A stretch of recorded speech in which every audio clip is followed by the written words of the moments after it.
All well? Would you like to say something? No, we can start, sir. So, first of all, this is not the H-bomb. H-bomb is coming. This is another milestone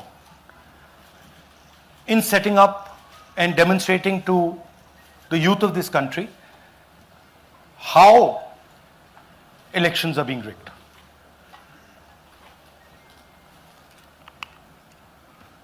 So I'm going to make a claim here, very strong claim, about CEC Gyanesh Kumar. And this is not something I'm saying lightly. I'm the leader of the opposition in the Lok Sabha. This is something I'm saying after solid proof that I'm going to show you, the youth of India, the people of India today. Proof that is black and white, absolutely clear, that the Chief Election Commissioner of India is protecting the people who have destroyed Indian democracy. I'm also going to show you the method by which votes are being added and deleted, and I'm going to show you how they are done, how that is done. In election after election, someone, some force, some group of people has been systematically targeting millions of voters for deletion across India. This is something that we've heard again and again and again. Different communities, mainly communities that are voting for the opposition, Dalits, Adivasis, minorities, OBCs, are specifically targeted. We had heard this many times, and now we found 100% proof of it. Please understand, I am not going to say anything on this stage that is not backed up by 100% proof. I am somebody who loves my country.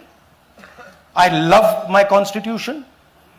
I love the democratic process, and I am protecting that process. And so I'm not going to say anything here that is not going to be based on 100% proof that you can determine. The burden of the judgment is yours. I am going to lay the proof in front of you. You will see it and say, actually, this is pretty solid proof.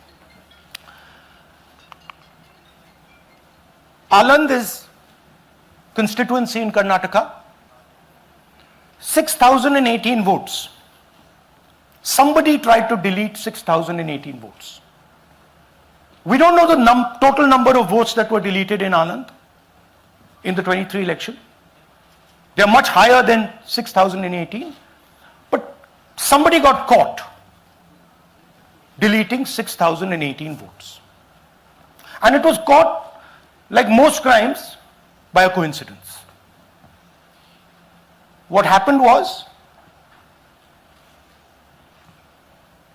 the booth level officer there noticed that her uncle's vote was deleted. And so she checked who deleted her uncle's vote, and she found that it was a neighbor. पड़ोसी ने uncle का vote delete किया था. उसने जाके पड़ोसी से पूछा कि आपने मेरे अंकल का वोट क्यों डिलीट किया. पड़ोसी ने कहा, मैं तो जानता ही नहीं, मैंने तो कुछ वोट डिलीट ही नहीं किया. Neither did the person deleting the vote know, nor did the person whose vote was deleted know. Some other force hijacked the process and deleted the vote. And as luck would have it, got caught. What does the operation look like? In Aland, 6,018 applications were filed, impersonating voters. The people who filed these applications actually never filed them. And we will show you evidence of that on this stage. The filing was done automatically using software. We will show you that. Mobile numbers from outside Karnataka, from different states, and you can see on the map, from different states were used to delete numbers in Aland. And it was done targeting Congress voters. So this was not random. We will show you again that these deletions were specifically targeting booths where the Congress party was winning. Here is example number one, lady called Godabai. Someone created fake logins, deleted 12 voters, attempted to delete because then this was stopped. Godabai, of course, has no idea. Can you show us what Godabai has to say about this? Election ಟೈಮಿಗೆ ನಾ ಅರ್ಜಿ ಹಾಕಿಲ್ಲ, ನನಗೆ ಅದಕ್ಕೆ ಸಂಬಂಧ ಇಲ್ಲ. ಅದು ಯಾರು ಹೊಟ್ಟಿ ಕಿಚ್ಚಿಗೆ ಯಾರು ಏನು ಹಾಕ್ಯಾರ ಅನ್ನೋದು ನನಗೆ ಗೊತ್ತಾಗಿಲ್ಲ. So she has no idea. These were the cell phone numbers that were used to delete these people. These are not from Karnataka. These numbers are from different states. You can see here.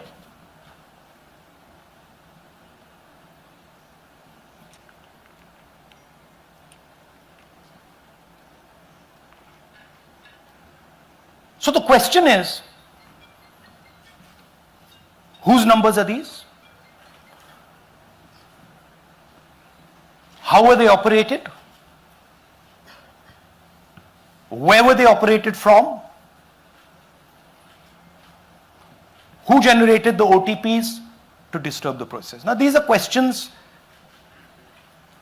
that arise out of this. Here's example 2, Suryakant. This gentleman apparently deleted 12 voters in 14 minutes. He filled 12 deletion forms in 14 minutes. I'd like you to meet him. He's here.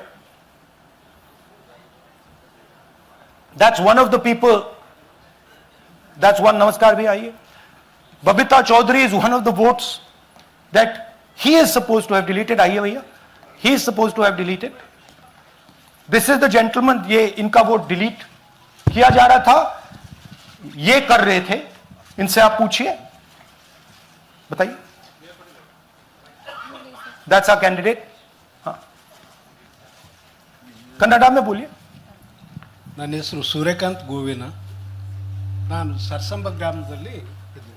ನನಗೆ knowledge ಕೇಳಿದೆ, ನನ್ನ ಹೆಸರು ಮೇಲೆ 9 ಜನರ ಲಿಸ್ಟನ್ನು delete ಮಾಡಿದ್ದಾರೆ. ಅದು ಯಾಕಂತ ಇವರು ನನಗೆ ಬಂದು ಕೇಳಿದರು, ನಮ್ಮ ಹೆಸರು ನೀವು ಯಾಕೆ ಡಿಲೀಟ್ ಮಾಡಿದ್ರಿ ಅಂತ. ಅದಕ್ಕೆ ನಾನು ನಮ್ಮ ಸಾಹೇಬ್ರಿಗೆ ಹೇಳಿದೆ, ನಾನು ಡಿಲೀಟ್ ಯಾರಿಗೂ ಮಾಡಿಲ್ಲ, ಅಪ್ಲಿಕೇಶನ್ ಕೊಟ್ಟಿಲ್ಲ, ಆದರೂ ಡಿಲೀಟ್ ಆಗಿದೆ, ಅದು ನೋಡ್ರಿ ಅಂತ. ಹಾಗಾಗಿ ತಹಶೀಲ್ದಾರ್ಗೆ ಹೋಗಿ ಕಂಪ್ಲೇಂಟ್ ಕೊಟ್ವಿ. ಮತ್ತು ಕಮಿಷನರ್ ಇದು ನಮ್ಮ ಜಿಲ್ಲಾ ಎಲೆಕ್ಷನ್ ಒಂದು ಇದಕ್ಕೆ ಕಂಪ್ಲೇಂಟ್ ಕೊಟ್ವಿ. ನನ್ನ ಹೆಸರು ಮೇಲೆ 12 ಜನರದು ಡಿಲೀಟ್ ಮಾಡಿದ್ದು ನಿಜ ಇರ್ತದೆ. थोड़ा ट्रांसलेट कर लीजिए. मेरे नाम पे 12 लोगों का नाम डिलीट किया गया है. हालांकि मुझे मालूम नहीं, मैं कभी किसी को मैसेज भेजा भी नहीं, मैं बुलाया भी नहीं. ये बबीता आके पूछने से पता चला कि मैंने मेरे फ़ोन से ऐसा मैसेज दिया, लेकिन असल में मैंने किसी को भी मैसेज नहीं किया. आप कुछ कहेंगे? नहीं? ठीक है. Thank you. Thank you. Third example, Nagaraj. 2 applications filed and submitted in 36 seconds. Please try and fill these forms and see how long it takes you. Try and fill. And I ask the youth of India, try it. Try and fill the form, 2 forms in 36 seconds. you'll see the answer to this question. Notice also what time this gentleman fills the form. For some reason he gets up at 4:07 in the morning and suddenly fills 2 forms in 38 seconds.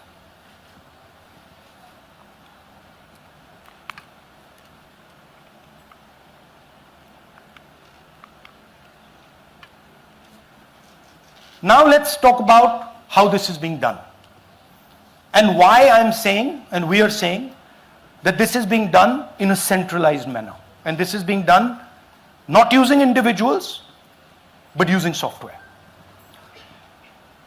Look at the serial numbers. Serial number 1, serial number 1, serial number 1, serial number 1. Serial number 1 means that this is the first person whose name, this is the first name in the booth. So a software is picking up the first name in the booth and using it to delete voters. So someone ran an automated program that ensured the first voter of the booth was the applicant. That same person got cell phones from outside the state, used them to file the applications.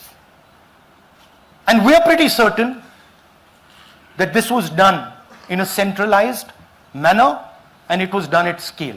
This was not done in a, at a worker level. This was done at a call center level. Okay? Targeted deletions in strong Congress booths. The top 10 booths with maximum deletions are Congress strongholds. Congress won 8 other 10 booths in 2018. This was not a coincidence.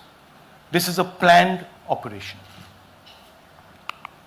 Now, let's come to why I'm making such a direct accusation about this gentleman, Gyanesh Kumar. There is an ongoing investigation on this matter in Karnataka. The CID of Karnataka has sent 18 letters in 18 months. 18 letters in 18 months to the Election Commission. And they have asked the Election Commission for some very simple facts. Number 1, give us the destination IP from where these forms were filled. Number 2, give us the device destination ports from where these applications were filed. And number 3, most important, give us the OTP trails, because when you file, you have to get an OTP. 18 times in 18 months. The CID of Karnataka has written to the Election Commission for this. And they are not giving it. Why are they not giving it? Because this will lead us to where the operation is being done from. And we are absolutely convinced where this is going to lead. I'll give you a little bit of the chronology. FIR is filed February 23.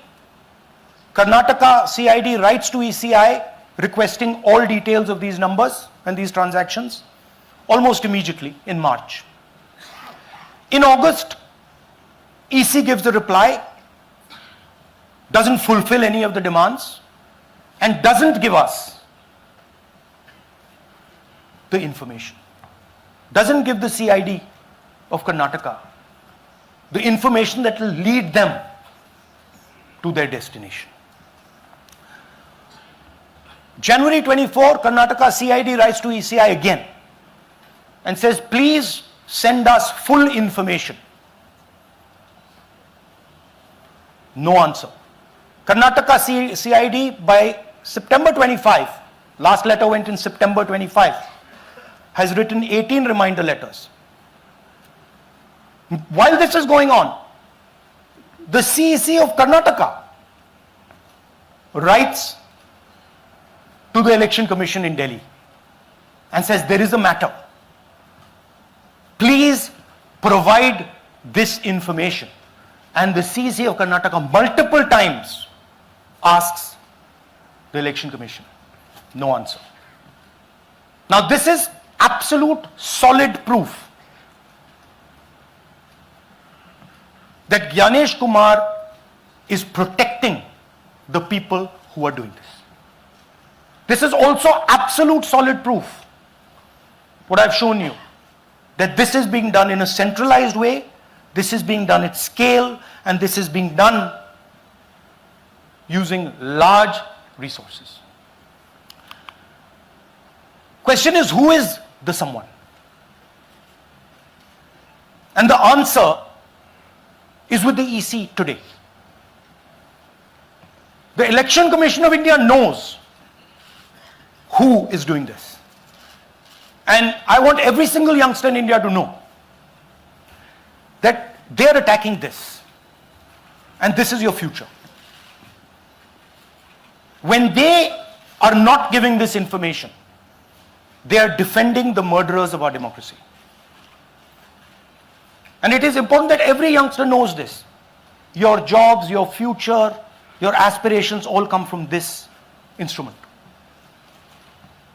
And the Chief Election Commissioner, Mr. Gyanesh Kumar, is not telling the CID of Karnataka who is doing this. This is not an isolated case. There are many such cases. Here is another one. Maharashtra, Rajora, same idea. 6,850 targeted voters added. Anand we caught deletions, Rajora we caught additions. But the basic idea is the same. Phones from outside, people who are supposed to have added voters don't know that they've added voters. People who have deleted voters don't know that they've deleted voters. You can see, you might remember that, those names there. JW, JW, JW, JW from the last presentation. Same model. So it's the same system that is doing this. It's doing it in Karnataka. It's doing it in Maharashtra. It's done it in Haryana. It's done it in UP. And we have proof of all of it.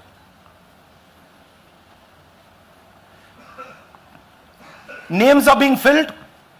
Addresses, the address is Sasti, Sasti, Sasti, Sasti. Name is UQ, JJW.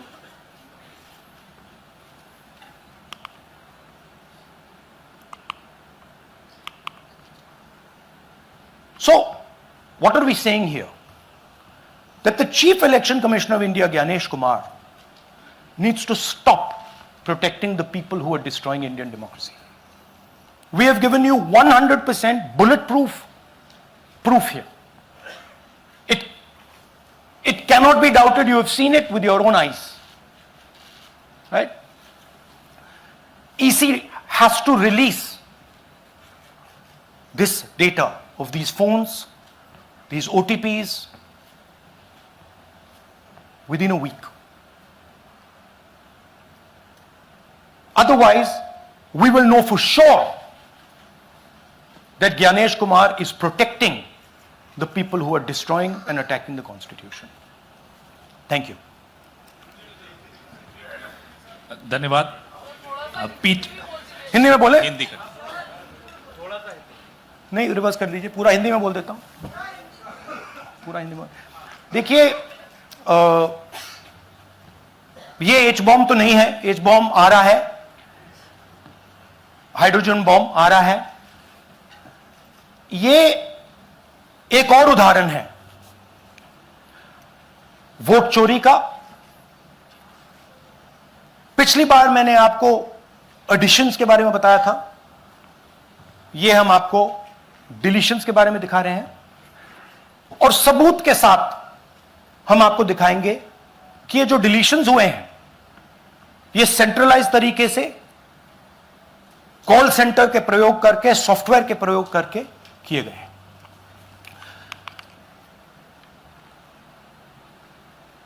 हमारे पास इस presentation में जो मैंने आपको अभी दिखाया 100% सबूत है, प्रूफ है कि ज्ञानेश कुमार जी हिंदुस्तान के चीफ इलेक्शन कमिश्नर वोट चोरों की रक्षा कर रहे हैं, और यह मैं आपको अभी दिखाने जा रहा हूं। हर इलेक्शन में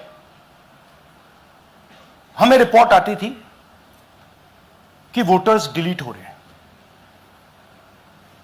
कांग्रेस वोटर्स डिलीट हो रहे हैं, ऑपोजिशन के वोटर्स डिलीट हो रहे हैं, दलित वोटर्स डिलीट हो रहे हैं, आदिवासी हो रहे हैं, माइनॉरिटी वोटर्स डिलीट हो रहे हैं, ओबीसी वोटर्स डिलीट हो रहे हैं। मगर जब डिलीट होते हैं ऑपोजिशन के ही होते हैं। कर्नाटक में आलंद कंस्टिट्यूएंसी है, यहां पे चोरी पकड़ ली, कोइंसिडेंस से पकड़ी। वहां की जो बीएलओ थी उसने देखा कि उसके रिश्तेदार को डिलीट कर दिया गया था। जैसे चोरी पकड़ी जाती है, कोई छोटी सी गलती हो जाती है, हाथ आ जाती है। अलंद में 6018 वोटर्स डिलीट हुए, उसमें से इनकी रिश्तेदार थे। उन्होंने पता लगाया कि मेरे रिश्तेदार को डिलीट किसने किया। पता लगा कि पड़ोसी ने रिश्तेदार को डिलीट किया। बीएलओ ने जाके पड़ोसी से पूछा कि भाई आपने मेरे रिश्तेदार को क्यों डिलीट किया। पड़ोसी ने कहा मैंने तो नहीं किया। बीएलओ सस्पिशियस हो गई, शक पड़ा, उसने प्रोसेस चालू कर दी।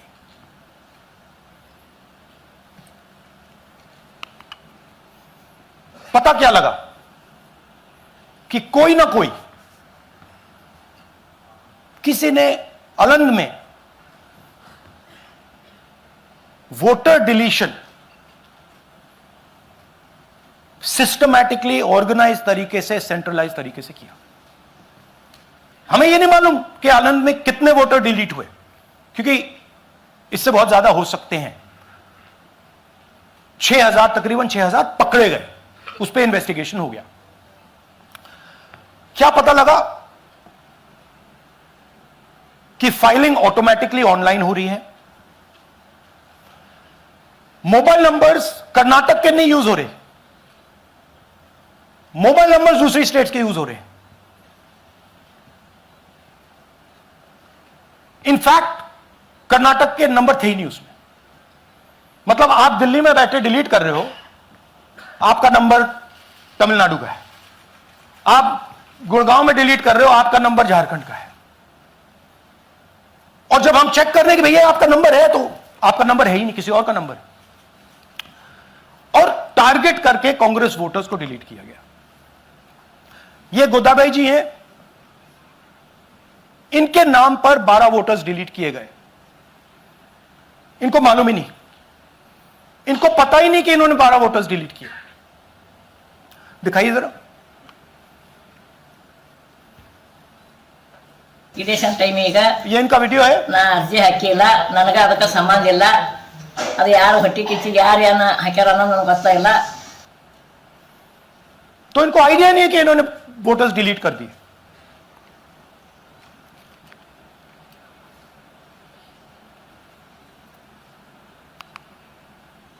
ये सारे के सारे जो नंबर्स हैं, ये कर्नाटक के नंबर्स नहीं है, ये अलग अलग स्टेट्स के नंबर्स हैं। और इन नंबर्स को आप फोन करके देखिए, रिप्लाई नहीं आता है।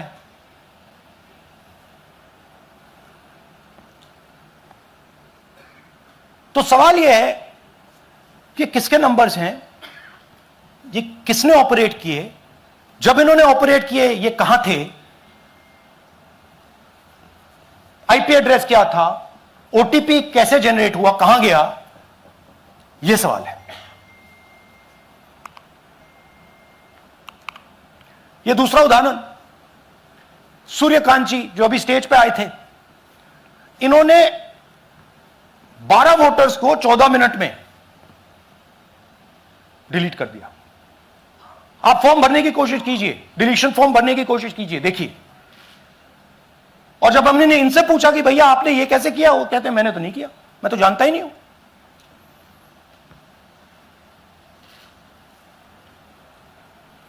बबीता चौधरी जी का इन्होंने एक नाम डिलीट किया, यहां खड़ी हैं बबीता जी, यहां हैं, सूर्यकांत जी यहां हैं, आ जाइए जरा स्टेज पे, एक सेकंड आ जाइए, ये दोनों खड़े हैं यहां पे, सूर्यकांत जी, बबीता जी। इनको मालूम ही नहीं कि इन्होंने डिलीट किया। Thank you. नागराज जी, इन्होंने 2 एप्लीकेशन 36 सेकंड में फाइल कर दी है। और मजे की बात देखिए, ये 4 बजे सुबह उठ के फाइल कर रहे हैं। पता नहीं क्या हुआ, 4 बजे सुबह कहा कि भैया मैं 2 वोटर को डिलीट करूंगा, और कितने 36 सेकंड में डिलीट कर दिए, फिर सो गए।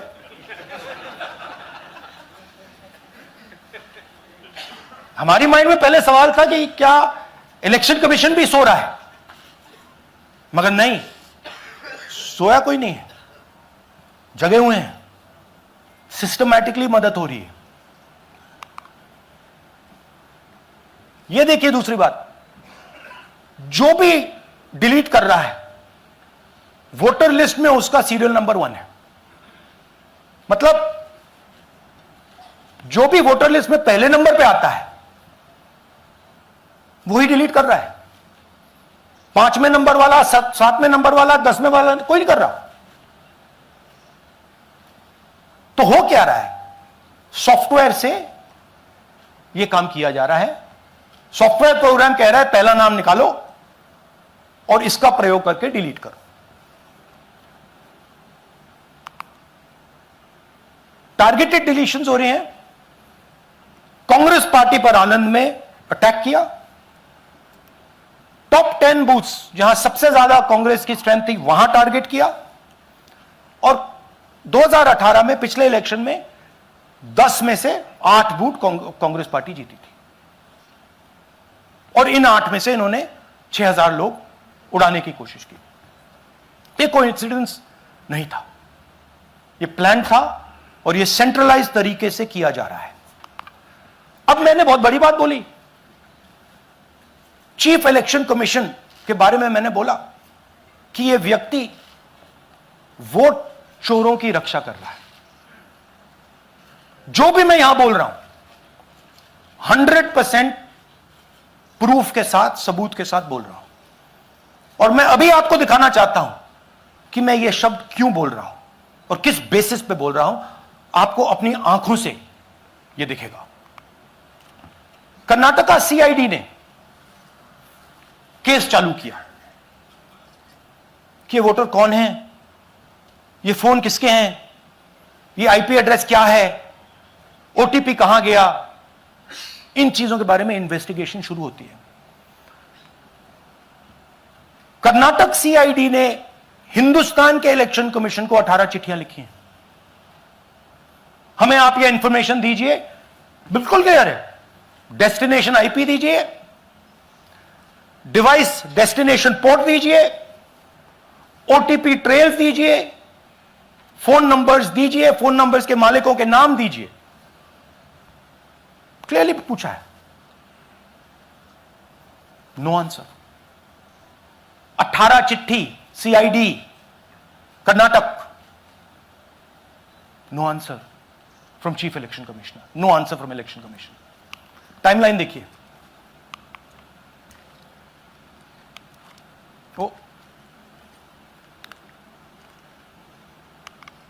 ओके, फरवरी 23 में इन्वेस्टिगेशन शुरू होती है। मार्च 23 में कर्नाटका सीआईडी चिट्ठी लिखती है ईसीआई को कि हमें सारे डिटेल्स दे दीजिए। अगस्त में इनकंप्लीट डिटेल्स दी जाती हैं, जिससे कोई इन्वेस्टिगेशन आगे नहीं बढ़ेगा। जिन चीजों की जरूरत थी वो नहीं दी, जिसकी जरूरत नहीं थी वो सारी दे दी। पहला सबूत। दूसरा सबूत, 18 बार रिमाइंडर लेटर गए हैं। आपको अगर सीआईडी एक बार लेटर भेज दे और आप नहीं गए, आप जानते हो क्या होगा। यहां पे इलेक्शन कमीशन को 18 बार लेटर गए हैं, कुछ नहीं हुआ है। बाद में क्या होता है, कर्नाटक ईसी इलेक्शन कमीशन को लिखता है, कहता है भैया हमें दे दीजिए, आपको इंफॉर्मेशन देना पड़ेगा। No reply. मार्च 25 में आखिरी लेटर सितंबर में गया है, कुछ ही दिन पहले। No reply from EC. यह है सबूत कि ज्ञानेश कुमार जी वोट चोरों की रक्षा कर रहे हैं, और यह ब्लैक एंड व्हाइट सबूत है, इसमें कोई कंफ्यूजन नहीं है कहीं।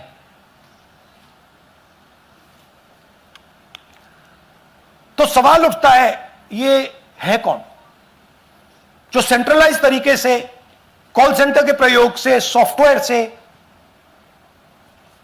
अलग अलग प्रदेशों में वोट डिलीट कर रहे हैं, ऐड कर रहे हैं। इलेक्शन कमीशन जानता है, ज्ञानेश कुमार जी जानते हैं। अच्छा, ये सिर्फ आनंद में नहीं हुआ, ये अलग अलग कंस्टिट्यूएंसीज में हुआ है। आनंद में लीगल प्रोसेस चालू हो गई, पकड़ लिया। यहां महाराष्ट्र में उसी मोडस ऑपरेंडी से, उसी सिस्टम से यहां पे वोट ऐड हुए हैं। आनंद में डिलीट, रजौरा में एडिशन, 6850। आपको याद होगा पिछले प्रेजेंटेशन में मैंने आपको नाम दिखाए थे, ये देखिए वही नाम यहां है। वही सिस्टम महाराष्ट्र में चल रहा है जो कर्नाटक में चल रहा था। नाम वैसे ही है, जेडब्ल्यू जेडब्ल्यू जेडब्ल्यू, पता वैसा है, जेडब्ल्यू जेडब्ल्यू, नाम यू ऐसे किसी ने टाइप करके लगा दिया। तो जो ये काम कर रहा है, ये उत्तर प्रदेश में, हरियाणा में, बिहार में, कर्नाटक में, महाराष्ट्र में वही कर रहा है।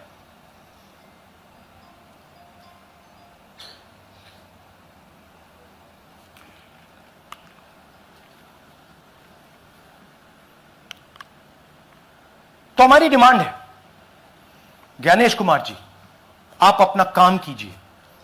आपने ओथ लिया है, आप हिंदुस्तान के चीफ इलेक्शन कमिश्नर हैं। आपसे कर्नाटक की सीआईडी सबूत मांग रही है।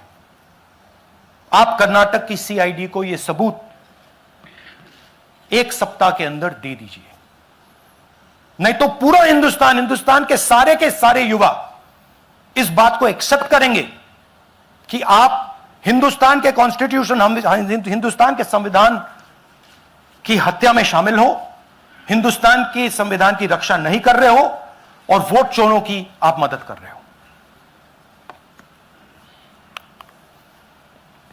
Thank you. और थोड़ी देर में हम आपको हाइड्रोजन बॉम्ब दिखाने जा रहे हैं। नहीं, आज नहीं, थोड़ी देर में उसकी प्रिपरेशन चल रही है। क्योंकि हम देखिए, मैंने टीम से कहा है कि अगर मैं स्टेज पे जा रहा हूं, ब्लैक एंड व्हाइट प्रूफ नहीं होगा, मैं नहीं जाऊंगा। अगर ब्लैक एंड व्हाइट प्रूफ होगा, जो कोई मतलब उसको निगेट नहीं कर सकता, मैं जाऊंगा।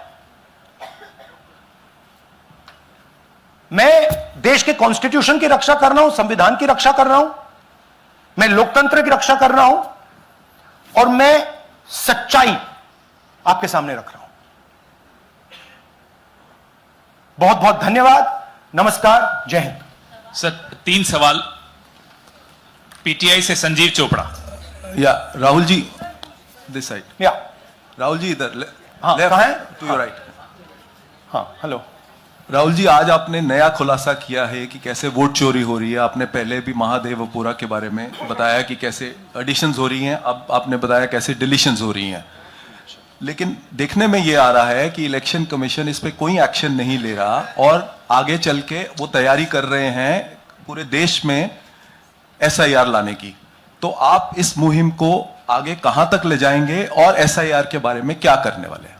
देखिए, हम आपके सामने क्रिमिनलिटी रख रहे हैं, हमारा काम आपके सामने सच्चाई रखने का है। और हम रख रहे हैं। हिंदुस्तान में दूसरे इंस्टीट्यूशंस भी हैं, सिर्फ इलेक्शन कमीशन नहीं है, लीगल सिस्टम है, उनको भी इन चीजों को देखना चाहिए। यहां पे हम चीफ इलेक्शन कमिश्नर के बारे में ब्लैक एंड व्हाइट कह रहे हैं। आपने कहा कि हमने एडिशन डिलीशन दिखाया, पहले प्रेजेंटेशन में मैंने एडिशन दिखाया था, अब हमने डिलीशन दिखाया है, मगर हमने एक और चीज जोड़ दी है, एडिशन और डिलीशन का सिस्टम, उसका स्ट्रक्चर, उसका तरीका। और हमने यह दिखाया है कि जो डिलीट कर रहा है, जो ऐड कर रहा है, महाराष्ट्र में, कर्नाटक में, यूपी में, वो एक ही आदमी है, एक ही फोर्स है। हमने आपको वो एड्रेसेस दिखाए। Same system is being used in Maharashtra, is being used in Karnataka, is being used in Uttar Pradesh, is being used in Haryana. Same people are doing it. से Siddharth, ANI। Sir, this side, sir. हाँ Sir, on your left, sir. हाँ On your left. This side, sir, on your left. Sir, मेरा आपसे सवाल ये है कि जब आप कह रहे हैं कि ज्ञानेश कुमार जो चीफ इलेक्शन कमिश्नर है, उन्हें पता है ये कौन कर रहा है, हाँ। और ये पॉलिटिकल फायदा जरूर किसी को हो रहा है। आप कह रहे हैं कांग्रेस के बूथ के ऊपर ही हाँ। सारे वोट्स डिलीट किए जा रहे हैं, तो वो कौन लोग आपके हिसाब से हैं जिनको ये फायदा पहुंच रहा है, पहला। और दूसरा ये कि वो जब आपने एक देखिए, हफ्ते का हाँ, समय दिया sorry। है, जब आपने एक हफ्ते का समय दिया है, तो क्या एक हफ्ते बाद आप इसको आगे कैसे इनिशिएट करेंगे? क्या आप लोग कोर्ट का रास्ता अपनाएंगे या और कोई हायर एजेंसी से इस बात की डिमांड करेंगे? क्योंकि ये ऑर्गेनाइज्ड तरीके से क्राइम दिखाई दे रहा है जो आप बता रहे हैं, अगर आपकी बात के ऊपर जाएं। देखिए, फ्रैंकली ये जो मैं यहां कर रहा हूं, ये मेरा काम नहीं है। मेरा काम डेमोक्रेटिक सिस्टम में पार्टिसिपेट करने का है। मेरा काम डेमोक्रेटिक सिस्टम की रक्षा करने का नहीं है। वो काम हिंदुस्तान के इंस्टीट्यूशंस का है। वो काम वो नहीं कर रहे हैं, इसलिए मैं कर रहा हूं। अब मैं आपको यह कह सकता हूं कि हमने आपको 2 बार सबूत दिखाया है, और जब हम ये प्रेजेंटेशंस खत्म करेंगे, इसमें लगेंगे 2-3 महीने, जब हम ये खत्म करेंगे, आपके माइंड में कोई डाउट नहीं होगा कि हिंदुस्तान में state after state, Lok Sabha after Lok Sabha चोरी हो रही है। तो मेरा काम सच्चाई दिखाने का है। मैं हिंदुस्तान की जनता को, हिंदुस्तान के युवाओं को सच्चाई दिखा सकता हूं। यह मेरा काम है। उनकी जो इंटरेस्ट है, क्योंकि ये जो कॉन्स्टिट्यूशन है, ये हिंदुस्तान की जनता का रखवाला है, प्रोटेक्टर है, और मैं इसकी प्रोटेक्शन कर रहा हूं। इसकी प्रोटेक्शन करने का काम हिंदुस्तान के इंस्टीट्यूशंस का है, हिंदुस्तान के ऑपोजिशन लीडर का नहीं है, मगर इंस्टीट्यूशंस नहीं करने हैं। अच्छा, एक इंटरेस्टिंग बात आई है जो मैं आपको बताना चाहता हूं कि इलेक्शन कमीशन के अंदर से हमें मदद मिलनी शुरू हो गई है। मैं साफ बोल देता हूं, इलेक्शन कमीशन के अंदर से, पहले नहीं हो रहा था, अब इलेक्शन कमीशन के अंदर से इंफॉर्मेशन आ रही है। यह रुकेगा नहीं, यह रुक नहीं सकता है, क्योंकि हिंदुस्तान की जनता इस बात को एक्सेप्ट नहीं करेगी। एक बार हिंदुस्तान की जनता को, हिंदुस्तान के युवाओं को पता लग गया कि वोट चोरी हो रही है, उनकी शक्ति लग जाएगी। IANS से आलोक झा। इस तरह से नहीं प्लीज। IANS से आलोक झा। वो भी मैं आपको दिखा दूंगा, वो भी मैं आपको प्रूफ के साथ दिखा दूंगा, है हमारे पास। राहुल जी, हाइड्रोजन बॉम्ब में ब्लैक एंड व्हाइट है। मैं फाउंडेशन लगा रहा हूं, मैं फाउंडेशन क्रिएट कर रहा हूं, है हमारे पास। मैं स्टेज पे बिना प्रूफ के नहीं चढ़ूंगा, बता रहा हूं। राहुल जी आपने कहा, ऐसे ऐसे मत पूछिए please. Last question. Rahul ji, IANS से आलोक झा। राहुल जी इधर, आपने कहा आपके पास आलोक झा? इधर इधर सर, कहाँ हैं जी? हाँ, आपने कहा सर कि आपके पास पुख्ता सबूत है, ब्लैक एंड वाइट सबूत है, तो क्या अगर ECI अभी जवाब नहीं देती है तो कोर्ट का रुख करेंगे, ये ऑप्शन है आपके पास, जाएंगे? देखिए मैंने कहा कि मेरा काम as opposition leader normal situation में मेरा काम ऑपोजिशन का रोल है, सरकार पे प्रेशर डालने का रोल है। मेरा काम हिंदुस्तान के लोकतंत्र को बचाने का नहीं है। मैं वो काम कर रहा हूं, इस स्टेज पे मैं वो काम कर रहा हूं। तो मेरी सोच है कि as a patriotic Indian, as somebody who loves India, who loves the constitution, it is my duty to put the truth in front of the people of India. अब अगर हिंदुस्तान के इंस्टीट्यूशंस कुछ करना चाहते हैं वो करेंगे। उनमें भी बहुत लोग हैं, जैसे मैंने आपसे कहा, मैं सरप्राइज हो रहा हूं, इलेक्शन कमीशन से लोग आ रहे हैं, इंफॉर्मेशन दे रहे हैं और बढ़ रहा है वो। जब तक CEC ज्ञानेश कुमार अपने पद पर है, जैसा कि आप कह रहे हैं कि वो फ्री एंड फेयर इलेक्शन होने नहीं देंगे, तो तब तक इलेक्शन का मतलब क्या रह जाएगा? क्या आप इनको हटाए जाने के लिए, इनको इस्तीफा देने के लिए? हाँ, तो आप इमेजिन कीजिए, और ये शॉकिंग बात ये है बस अब कि ये अभी शुरू नहीं हुआ, ये 10-15 साल से चल रहा है। ये सिस्टम है, ये स्ट्रक्चर है। हिंदुस्तान की जो डेमोक्रेसी है वो हाईजैक हो गई है। I am shocked, frankly. Democracy, brothers and sisters, democracy can only be saved by the people of India. Nobody else can save democracy. Rahul Gandhi can come here and say something and say this is the truth. But the people of India, who I believe in, who I love, can do it. The day the people of India realize that आपका जो लोकतंत्र है, आपका जो संविधान है, वो आपसे चोरी हो गया है, उस दिन काम हो जाएगा। Thank you. अब आप लोग अपने स्थान पर खड़े हो जाइए राष्ट्रगान के लिए। ये है इनकी डिटेल लिस्ट, देख लीजिए। राष्ट्रगान के लिए अपने स्थान पर खड़े हो जाइए।